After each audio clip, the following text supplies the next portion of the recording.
Radyo pa ng konti. Teka, sobra na. Yan, sakto. Okay. Iwasan niyo mabutas. Mahal ang paggawa ko dyan. Tito Alfonso? Oo, kayo nga yun. Si Samuel Kim po ako. Oh! Aba! Samuel! Teka! Akalain mo, laki-laki mo na ngayon ah. Sandali. Taga rito ka na? Opo. Kalilipat niyo lang dito? Oh. Pambira, gwapo mo na ngayon ah. Para ka na artista. Grabe. Kaibigan mo siya? Opo.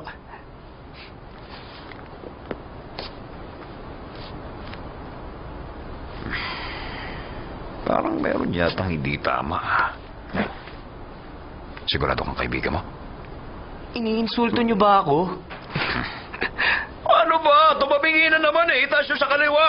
Malabo na bang mga mata nyo? Binabayaran kayo ng tama pero simple trabaho, hindi nyo magawa. Si Sophie po. Ay nako, ewan ko ba kung nasa ng batang yan. Ikumusta niyo na lang ako. Sige. Bisitahin mo lang ako kapag may problema ka, ha? Okay! Teka. Nakatabingi pa rin eh. Sino Baka siya? sa kaliwa. Yan, sige, pako Papa ng kababata ako. Pareho kami dati ng lugar. Ibang dating niya sa akin. Pareho pa rin ang resulta ng mga test. Hindi maganda. Teka, ibig po bang sabihin hindi na magtatagal ang buhay ko, Dok? Ganun ba? Teka, bakit ngayon ka lang umuwi, ha? Huwag niyo nga akong pinakikialaman. Pinapalamon kita at ako nagbabayad para makapag-aral ka. Kaya dapat pasalamat ka. Maraming salamat po sa tulong niyo sa akin.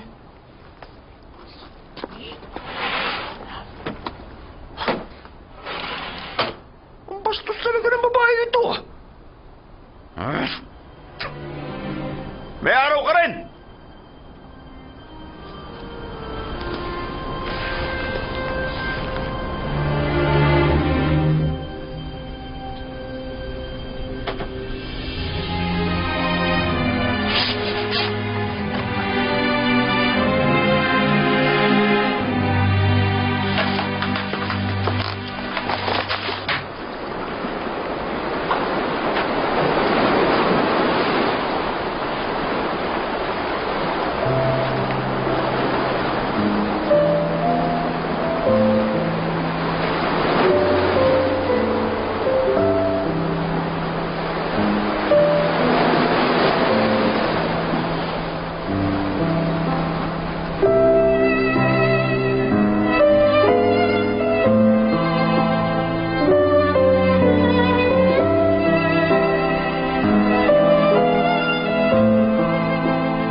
Personal na kagamitan at huwag iiwan sa kung saan.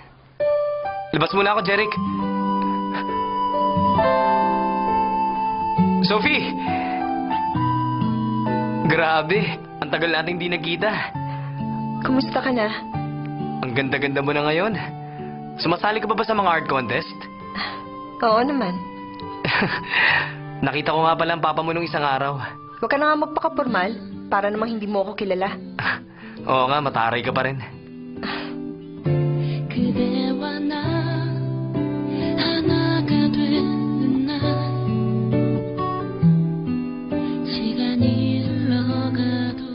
Kita tayo mamaya.